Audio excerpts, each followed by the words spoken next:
Sana mga content mga kasyod. Sabay yun siyaw. Yo, ya apa? May kasama. What's up mga kasyod? Another day, another pakulay naman ito mga kasyod. At dito ay kasama pa rin natin si Tranquoloids hangover natin mga kasyod. Si paring Harvey nandun sa harap. At si Mateo Estrellano yung nasa harap ko mga kasyod. So sa mga adik magpatiring, alam nyo na ni kung saan yung lugar nga niyo. Santa Barbara, Rotonda to Babia mga kasyod. Dito parang buhay na ako na parang patay. Kasi naka 81 km na kami. Yung 60 km na yan ay bakol nila ako. Agoy ko po.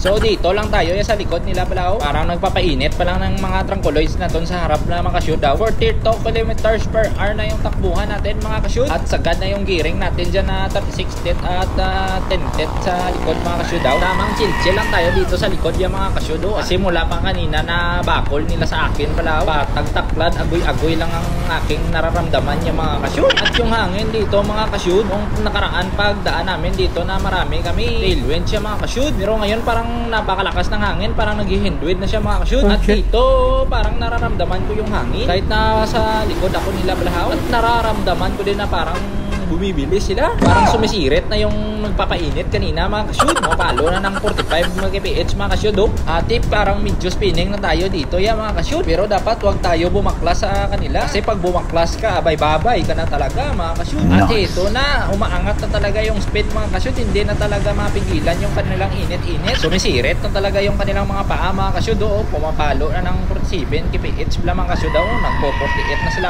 At ako dito ay pa-smile-smile pa ako dito. Pero, parang ramdam na yung hapo dito mga kasyod.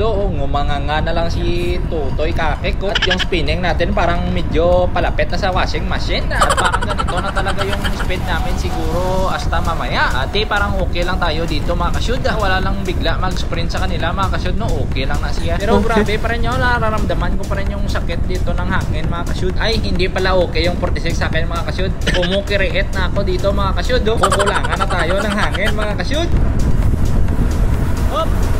Dito na nagsimula ang kalbaryo natin mga kasyud. Harvey. At yun na nga yung super domestic natin, si Tranquoloids paring Harvey. Nagsisitting sprint na yan mga kasyud. Medyo mahapde na to mga kasyud. Medyo sagad na tayo dito. At yung ganitong layo mga kasyud, mahirap na to habulin. At dito ay tumutulin pa rin yung takbo nila mga kasyud. Ayaw, agoy ko po.